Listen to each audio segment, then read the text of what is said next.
2 p.m., Frederick Officer Wallier called Troy McCoy and left a voicemail.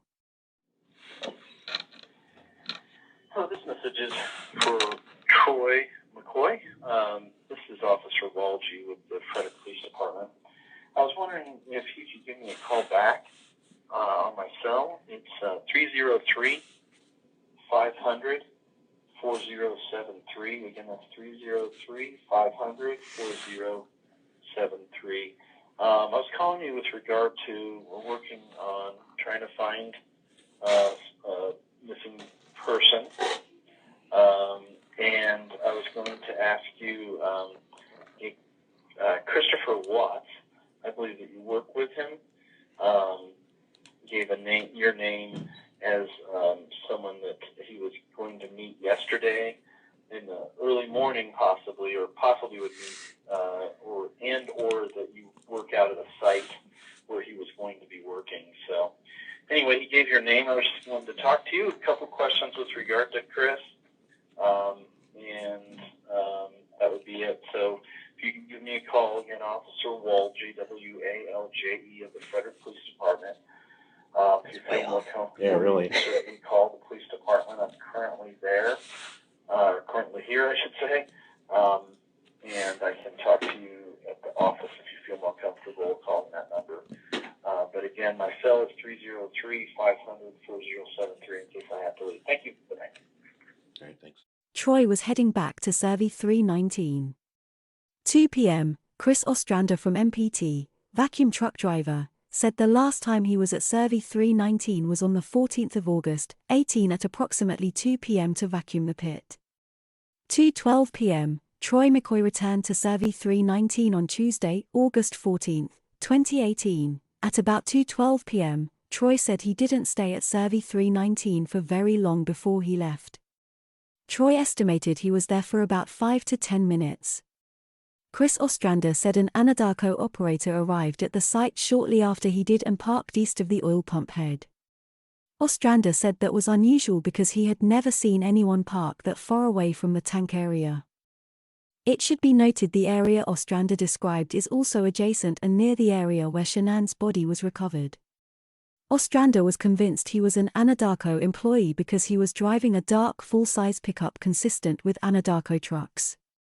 Ostrander said he spoke with the man who told him he was looking for a wrench he lost from leaving it on his rear bumper or tailgate, and to check on things. Troy McCoy was the person who signed his JSA, Job Site Analysis. Troy in interview said Cody Roberts was out at Servi 319 on Tuesday also but does not know the time. Do you know who else has been out at that location since, Cody say... Roberts was out at that location on Tuesday. Tuesday? He had to do something out there. I think Cody Roberts was out there, though. Do you remember about what time? No, sir, I don't. That's just from Cody talking to me. Okay. And telling me that he was out on location. Okay. Yeah. Kessinger said most of the texting throughout Tuesday was her checking up on the situation. Kessinger said, "I said to Chris after seeing on the internet that Shanann was 15 weeks pregnant. I said she's pregnant and Chris was like, the baby's not mine. I said you told me yesterday that you thought when you said she cheated on me she did it out of spite, and Chris was like yeah. I said so that is your kid and he kept denying it, and then was worried about us. He asked does this ruin everything with us, and I said no. Chris told me he opened up a second bank account so he could start saving for an apartment. I was trying to appease him. I told him you need to focus on finding your kids and your wife right now, and you need to focus on finding all 3 of your kids, and I kept emphasizing that he had 3 kids. I told him I know the kid's yours, it's okay, go find your family. I asked Chris why can't you just be honest with me, stop lying to me. Chris then told me it was his child and that he knew about it. I said okay, he then asked again if it had ruined things between us. I said no but yes I was done. I told Chris everything's all good, I'm here for you, contact me once you find your family. He said just don't forget the person you knew me to be. I told Chris to delete his texts because I didn't want any of his friends to see them. I kept asking him what did you do Chris, what did you do? I kept telling him I was scared and I told him I feel like I don't know who you are anymore. I think most of the texting throughout that day was kind of like, have you heard anything? Like, what's going on? It was kind of like me checking up on him. And I don't remember everything, but it wasn't, I didn't even make it through the entire workday. Like, I was feeling really, really sick, like, in general. And then I decided on my lunch break to get on the internet and look at what was going on with all the reports. And I saw a report that was like, this woman who's 15 weeks pregnant and her 2 daughters are missing. And I was like, whoa, what? And I was just like so floored, and I read a couple other articles just to make sure that, you know, all the newspapers are, and like just double check, like, am I really reading this right? And I'm like, okay. And he had told me previously, like, she says she's pregnant with another man's kid, but he'd said, like, he could kind of tell in North Carolina, but that girl is like obviously pregnant. I mean, in her photos. I mean, 15 weeks, that's like 4 months. That's pretty far along. And so it's like, how would you not know if she's showing? Like, you totally know she's showing. And so, oh my God, I got so sick. I was just like, I need to go. I just like packed my stuff and I left work and I went home, and I remember I told Jim that I was going to get home early, and he wanted to come over right away, and I was just like, I just needed some time to like process what was going on. But I did tell him, I was like, you can come over earlier than you did yesterday, because he didn't want to wait in traffic. That was the thing. He's like, save me some time. So I don't remember what time he got there. I probably still have that text because I don't have any reason to delete those. But he came over a little early, but I did have like a gap of time in there. I don't know how long it was. I bet it was like from the time I got home to the time Jim got there, but it was probably like, I don't know, hour and a half maybe, somewhere around there.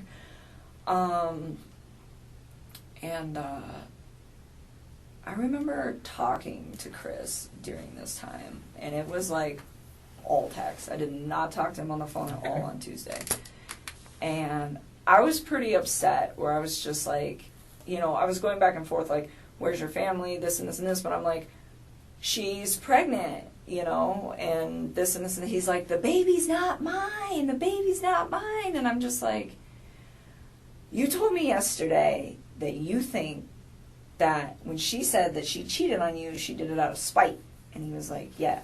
And I'm like, so then it's your kid. And he kept denying it. And then, like, he started, like, kind of worrying about us. He'd just be like, well, does this ruin everything with us, this and this and this? And I'm like, no. I'm like, just trying to, like, his situation is so much more important right now than, like, our situation. But his main concern is you and him. Kind of, sort of. I mean, and I keep, like, asking him, like, I'm like, and I told him numerous times, which is also in the text that you guys will pull, where I'm just like, you need to focus on finding your kids and your wife right now. And I was like, and you need to focus on finding all 3 of your kids. And I, like, kept, like, emphasizing to him, like, he had 3 kids, you know? And, like, I wasn't even, like, mad about it. I was just like, you need to find your family. Did he ever go look for them that you know of? I don't know. I don't think so. That, like, doesn't even, like, ring a bell to me, so I don't think so. Okay. Oh, and I forgot something else that's really important. I will add it in there, too, but let me just finish this thought. So then, Tuesday, what were we talking about? Oh, yeah. So I kept telling him, I was like, Chris, I know it's yours. It's okay. I was like, go find your family, you know? And it's like, was I hurt? Yes. But at the time I realized, like, his situation with what he had going on was, like, way more important than, like, our situation. And so that's why I was just like I confronted him about it, and then I was like, you need to go find them, and, like, we talked about it for a little while, and then I was just like, I don't remember exactly how it went, but something along the lines where I was like, why can't you just be honest with me? I was like, stop lying to me. Like, stop lying. Did you have an inclination? You've talked to this man a lot, and during this Tuesday, Wednesday conversation, did you feel like he was bullshitting you? A little bit, kind of, yeah. I mean, because he was like, not Monday. Monday I did not. But Tuesday, yeah, that's when it all started to click. I was like, oh my goodness, because he was like, well,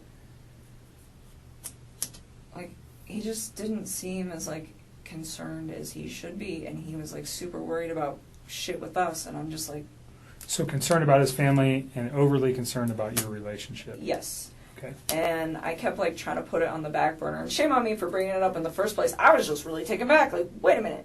She's 15 weeks. Like, how would you not notice that? Like, I was just like, I was confused. And I was also like, is he lying to me? And I kind of wanted to know because I realized that like there's a situation at hand here. And I'm just like, what is going on? You know, and for part of it, it wasn't even like me trying to find out because I'm upset. It was almost like me trying to find out because I'm like, is there something else I'm missing here? Like, I felt like there was like pieces to this puzzle that I didn't know existed that were like not in place, and it was strange. And so, anyways, I told him, I was like, be honest with me. I was like, don't lie. And I don't remember exactly how it went, but I was like trying to emphasize, like, stop bullshitting me. So he told me the truth. And he told me it was his, and then he knew about it. Okay. I was like, okay. And then he asked me again, like, did that ruin everything? And I was like, no, it didn't. And in the back of my head, it's like, yeah, I'm done. I'm not dealing with that. Don't lie to me. But his situation is so critical right now that's like, I'm not going to like ruffle his mental feathers because they're already like really ruffled because of the situation. So like out of respect for his mental health, I just like dropped it. And I just kept telling him like, we're okay, we're okay, we're okay. But How many times do you think he asked you during these phone calls? Oh, it wasn't phone call. This was text. Pardon me. Text Tuesday. Text Tuesday. How many times do you think he brought up your relationship and if you guys were okay? Probably like 2 or 3 times. And how many times did he bring up concern for his children or his wife? I think he brought it up a lot too. I mean, he kept telling me that he was like worried about them. Okay. I mean, it happened. It wasn't like he was just like spaced out. I mean, he was definitely showing that too. I was just surprised that he was like also showing it for me, because at that moment, if I had some crazy stuff going on with somebody in my family, I would be putting all my relationship stuff on hold. Like, look, like, baby, I got to deal with this. Someone in my family is missing. When I find them, we will talk. And that would just be it. But that's just me. I mean, that's how I would address the situation. And that's kind of how I've been like gauging how I handled Monday, Tuesday, and Wednesday is like, what would I have done? So Tuesday, after that conversation, I told him, I was like, I told him to delete his text because I knew he was like going crazy texting me, and I didn't want any of his friends to see him texting me because I don't think they knew about me. It had nothing to do with you guys. It was just like, I mean, and you'll see him, you know. The secrecy of your relationship. Pretty much. And I just like feel like he was like texting me so much openly, and he had friends there that I was like, I didn't want them to see that. And so I was like trying to get him to slow down. And then I told him too, like, after he lied to me, I was just kind of like, I was done. And I was trying to find a way to like get away from the situation without alarming him or panicking him. So I told him, like, everything is all good, I'm still here for you, and I feel bad because, like, I lied to him, but, I mean, I, like, just try to keep him calm, and then I told him, like, contact me once they find your family.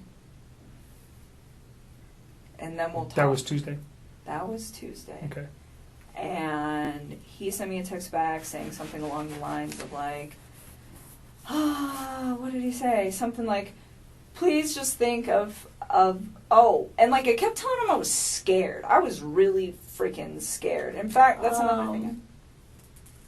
Yeah, so then once he lied to me, I just really trying to like push him away, and he was like, just don't forget like the person that you knew me to be when you were with me or something like that, and like it was that strange? It just kind of sounded almost like a farewell, and like I didn't think it was too weird because I was like, I think he realizes that I'm really upset that he lied to me, and I think he's aware of the fact that I'm probably about to walk away from him, so I think that was like his way of like saying goodbye.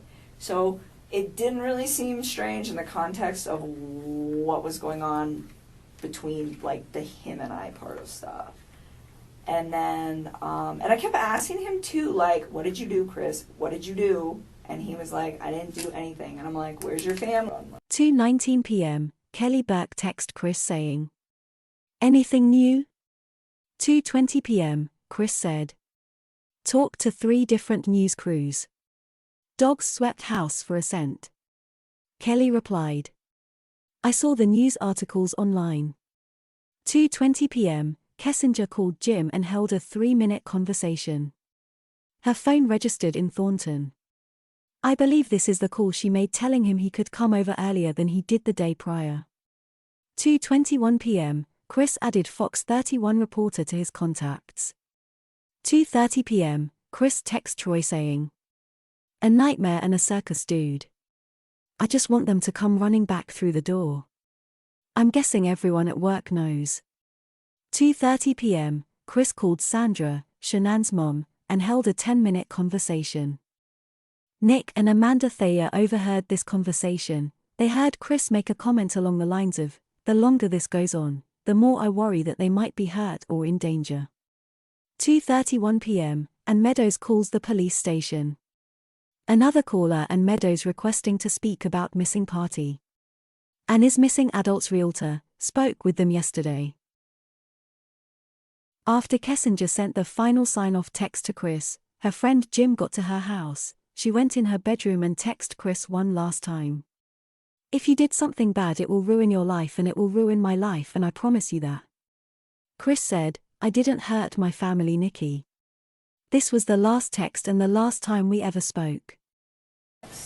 And then Jim got there at my house, and I was hanging out with Jim.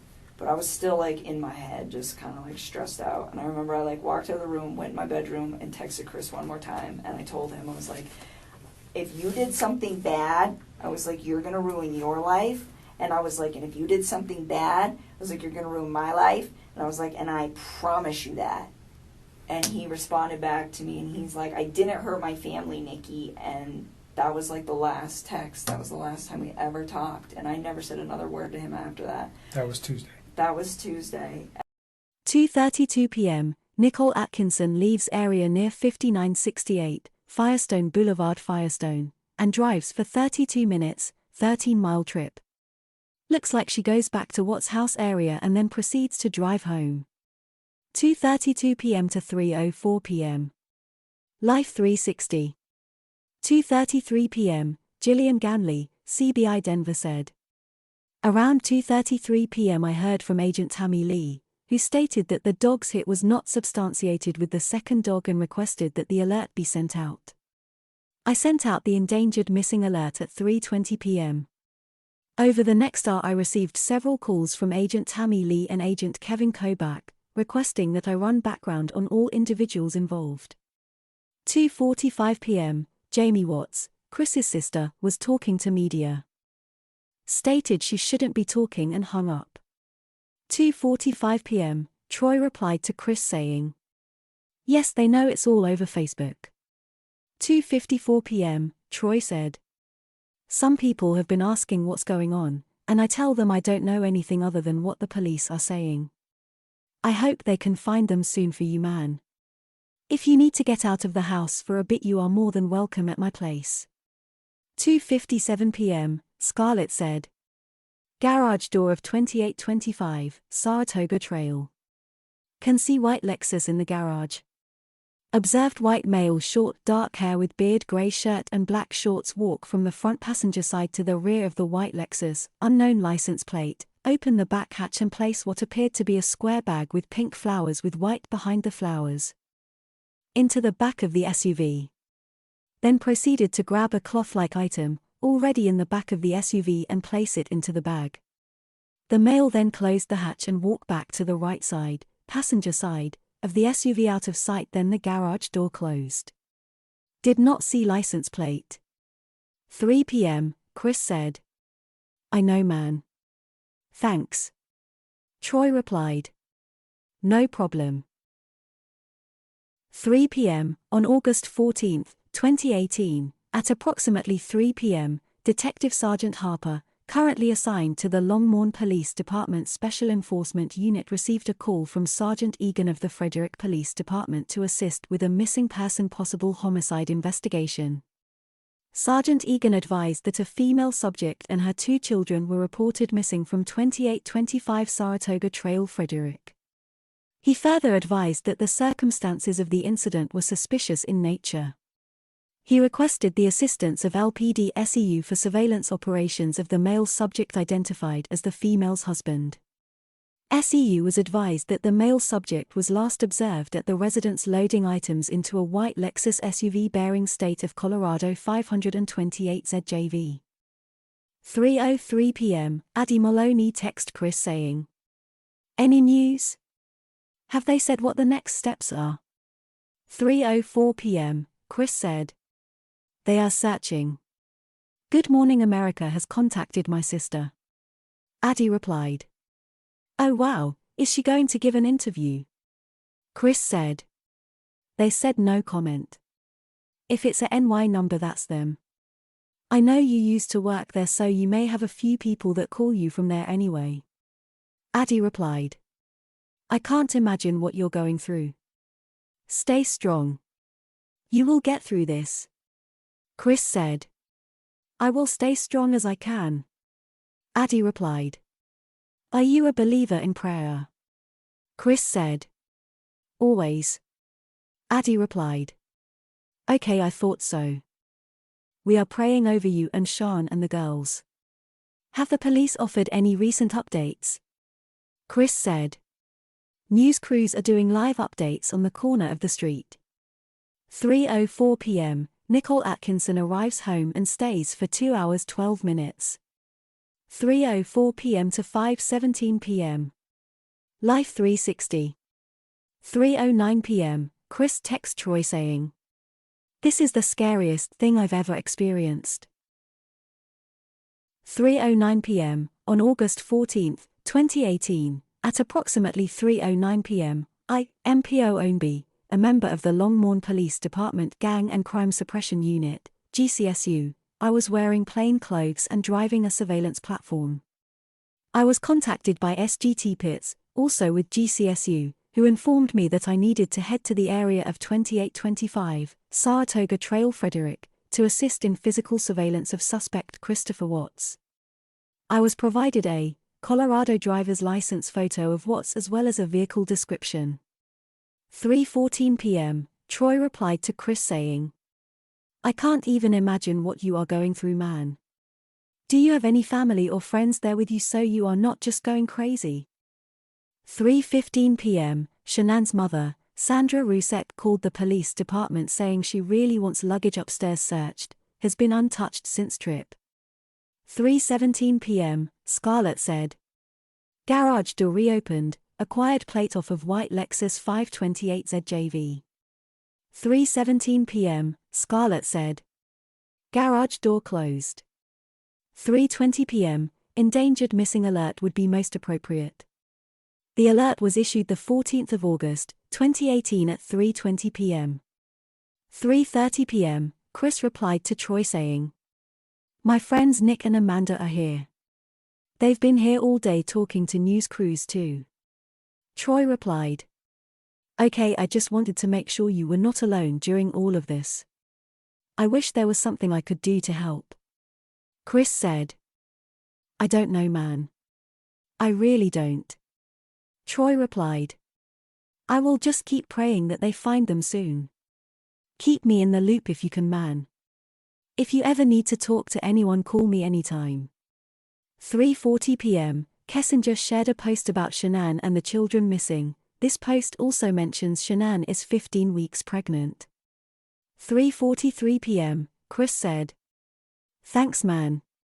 At 4 p.m., Nick and Amanda Thayer left Chris's house to go pick up their daughter from school. They offered Chris to stay at their house that night and Chris agreed to it. He said he would be over in a little bit.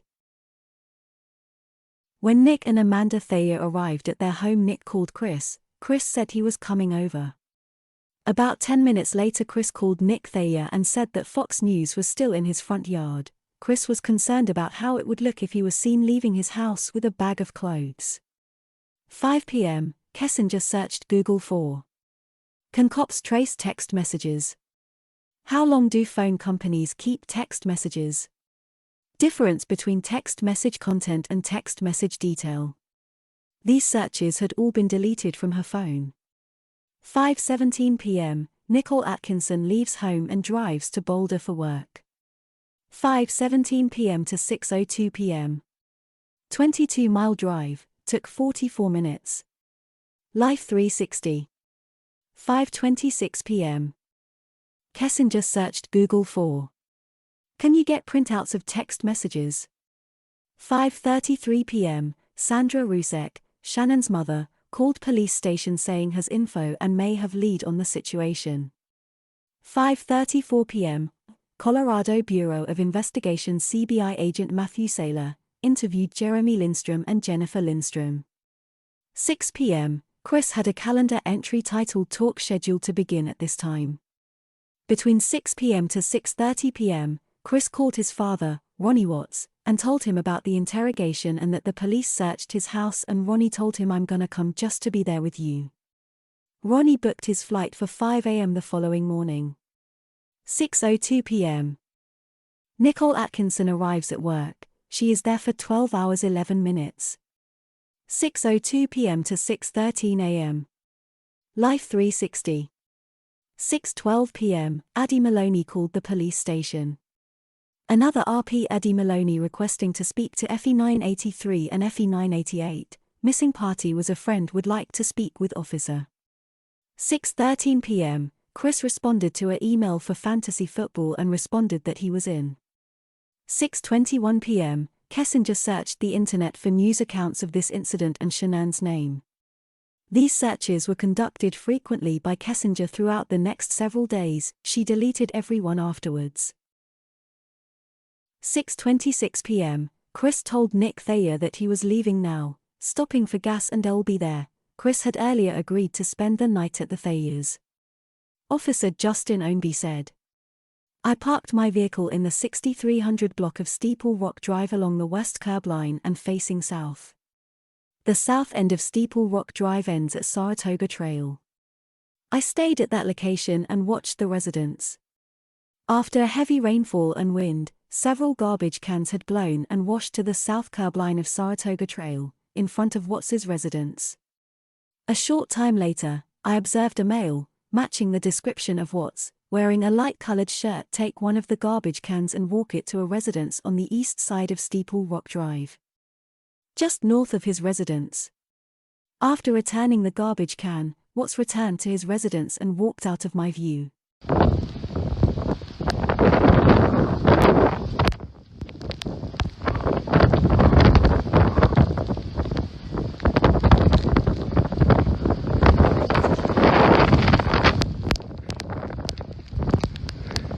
Oh boy! Chris's porch interview was aired on TV. Wow. What's going on right now around your house? Right now, you got K9 units, the sheriff's department. Everybody's like they're doing their best right now to figure out like if they can get a scent, see where they went. If they went on foot, they went in a car, or they went somewhere.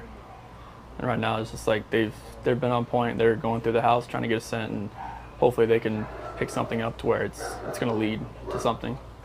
What happened? Your wife came home.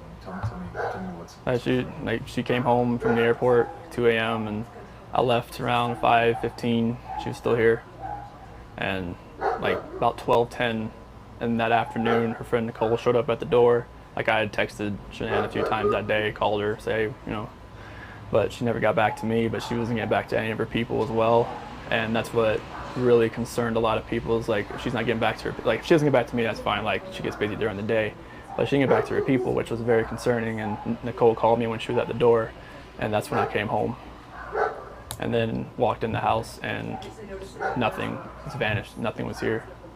I mean, she was. 6:28 p.m. Sandra Rusek called the police station. Shannon's mother saw on Channel 9 that Shannon's husband said at the end of the video that his kids were fine and then corrected himself. 6:30 p.m. Sometime around 6:30 p.m., Officer Ownby observed the male suspect, who had been identified as Christopher Lee Watts, exit the garage of the residence in the white Lexus SUV. He exited the driveway eastbound out of sight for a few moments. Surveillance units then observed him stopped at a brown Ford pickup that appeared to be a fleet truck for an oil company based on its markings and description. This vehicle was identified as belonging to Watts as a business-owned vehicle for Anadarko Oil Services. It was identified by the state of Colorado registration plate QFT 682. Information relayed by Sergeant Egan regarding the investigation was that Watts had been observed loading items into this vehicle early in the morning of the disappearance, which was described by the neighbors as being unusual behavior. He was at this vehicle for several minutes with the rear hatch of the Lexus open and the doors of the truck also open. He then departed but immediately returned to the truck for a few more moments. He departed the neighborhood traveling directly to I-25 southbound.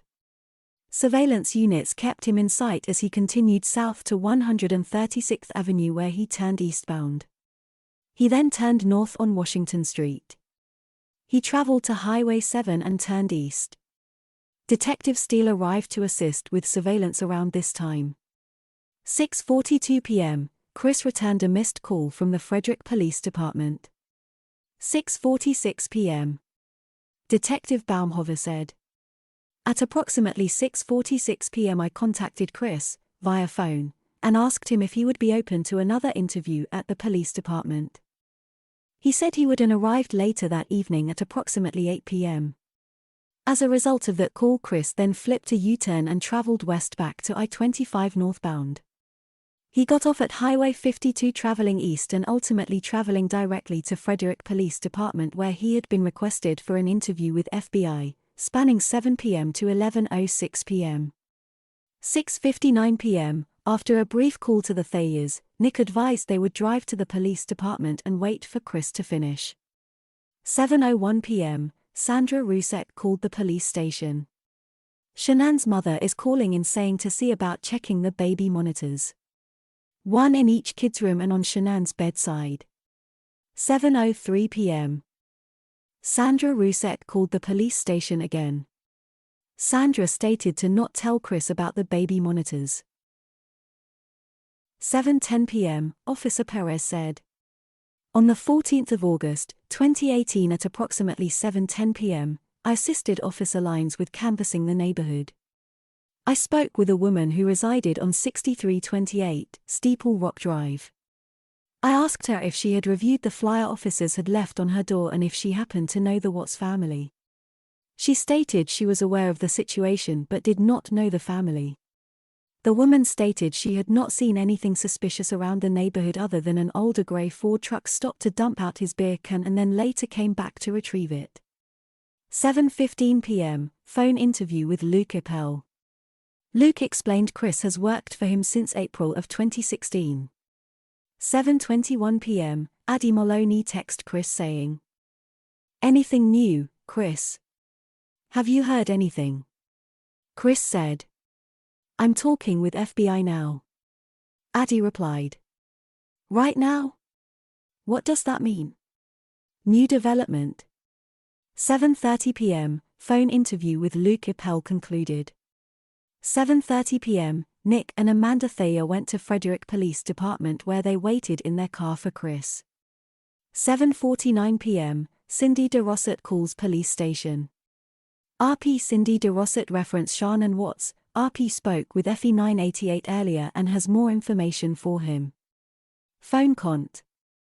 8 p.m., Chris Watts FBI interview starts. Chris arrived earlier and was getting his written version of accounts down on paper. You know? Yep. Do you have a preference? Doesn't matter. Okay. Alright, I'm gonna go make a copy of this so we can look at it together. You good on water and food and all that? I'm good on wire, right? I'm good. You hungry though? I'm fine right now, thank you. Alright.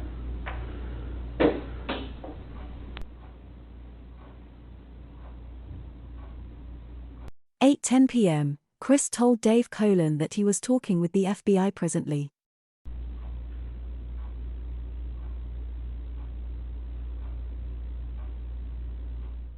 at 8:42 p.m., Nick Thayer texted Chris saying, "Hey man.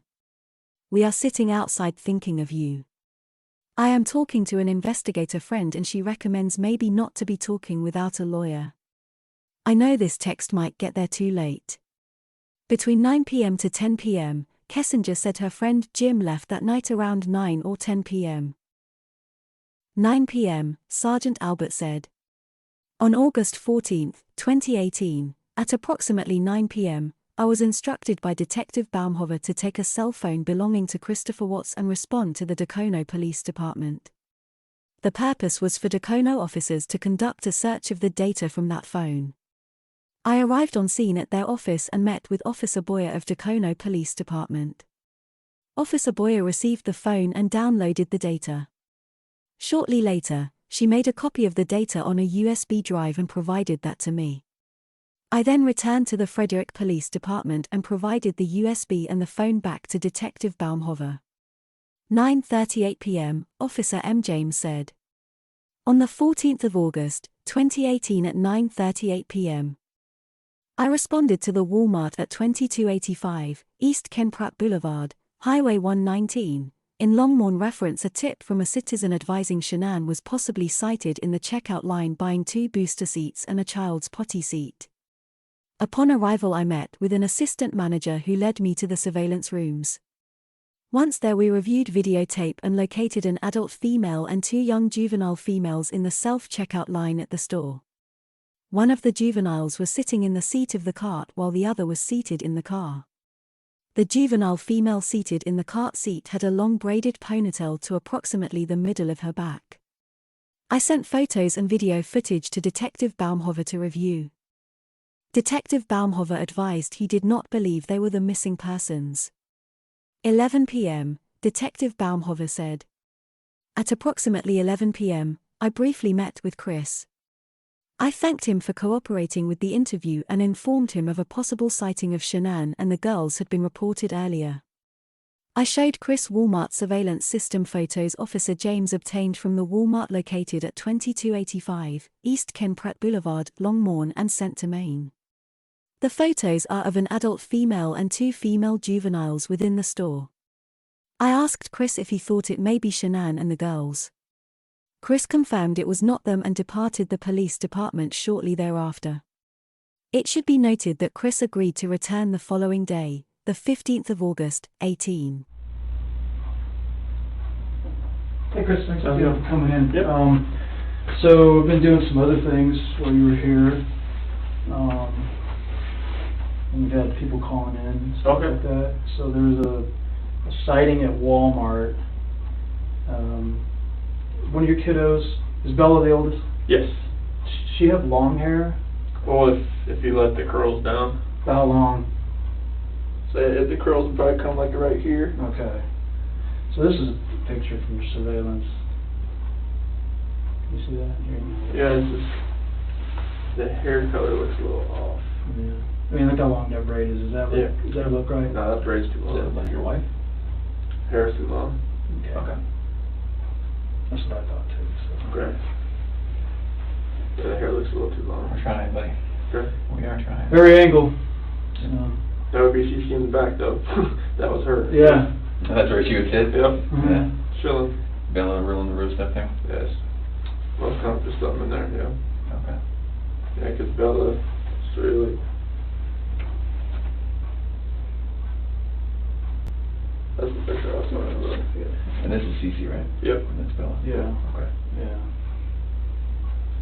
That's on the 4th of July. Let me see if I can find it. Yeah, this is not much different, but it's got a lot longer hair. Yeah. Yeah. Not her? Mm-hmm. Okay. Okay, great, thank you. All right, we're ready. Do I take this or no? This is...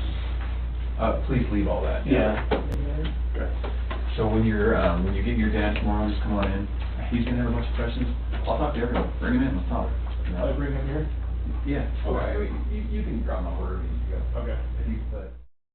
After the interview was completed, Sergeant Egan advised that he believed Chris would travel to 12255 Claude Court in North Glen. Chris was observed leaving the police department following a blue sedan which came back to the same registered owners as the couple originally seen driving the other white Lexus SUV. Both vehicles drove directly to 12615 Jersey Circle West, Thornton. Chris was observed entering the garage at this location. The blue sedan was parked in the garage next to the white Lexus SUV observed in front of Chris's residence at the beginning of surveillance operations. This shows they already knew about Kessinger on the Tuesday, which is before she contacted them Wednesday morning. 11 p.m., Chris left the police station at approximately 11 o'clock p.m. He gave Nick and Amanda Thayer a brief summary of the interview, but they all decided to talk when they got home. He followed Nick and Amanda Thayer to their home. They ate some pizza and he stayed the night. Chris said he went to bed about 12:30 a.m. 11:04 p.m., Chris added FBI agent Graham Coder to his phone's contacts. Chris texted Addie Moloney saying, "Just got done with the FBI, they have the case now." Addie replied, "Praying they are making good progress."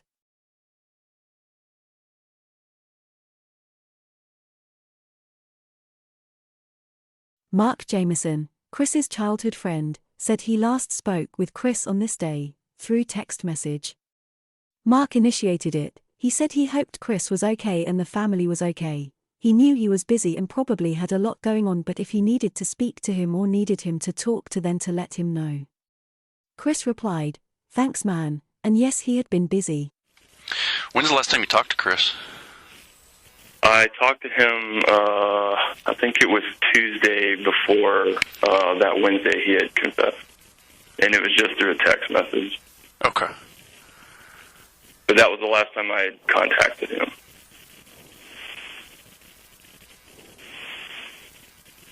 Did you initiate that, or did he? I initiated it. Okay. And was there like a back and forth conversation, or how did that go? No, it was just me basically saying, I hope he's okay, I hope the family's okay, that I knew he was busy and he's probably got a lot going on, and that if he needed to speak to me or if he needed anyone to talk to, he could let me know. And then he just reached back and said, thanks man, and yeah, he's been busy, and that was it. Okay. Chris in interview said, "Some of the conversation with Kessinger on the 14th got a little bit weird. He said he thought that's when she met with CBI or FBI or something. He was not sure who she met with first. She told him, this is the last time you'll probably hear from me. I'm going to stay at my friend Jim's place while this is all going on. She told him not to contact her until this is done. She told him he needed to delete everything. Delete all conversations." Yeah, like some of the conversation, like on the 14th, got a little weird. I think that's when she met with CBI or something, or FBI. I'm not sure who she met with first. So she talked to you after she met with? No. Oh, she that did. was like she had told me like, this is the last time you'll probably hear from me. I'm going to stay at my friend Jim's place while this is all going on. She said not to contact her until this is done. She told me to delete everything. I didn't delete everything. I just okay. Part 17, coming soon.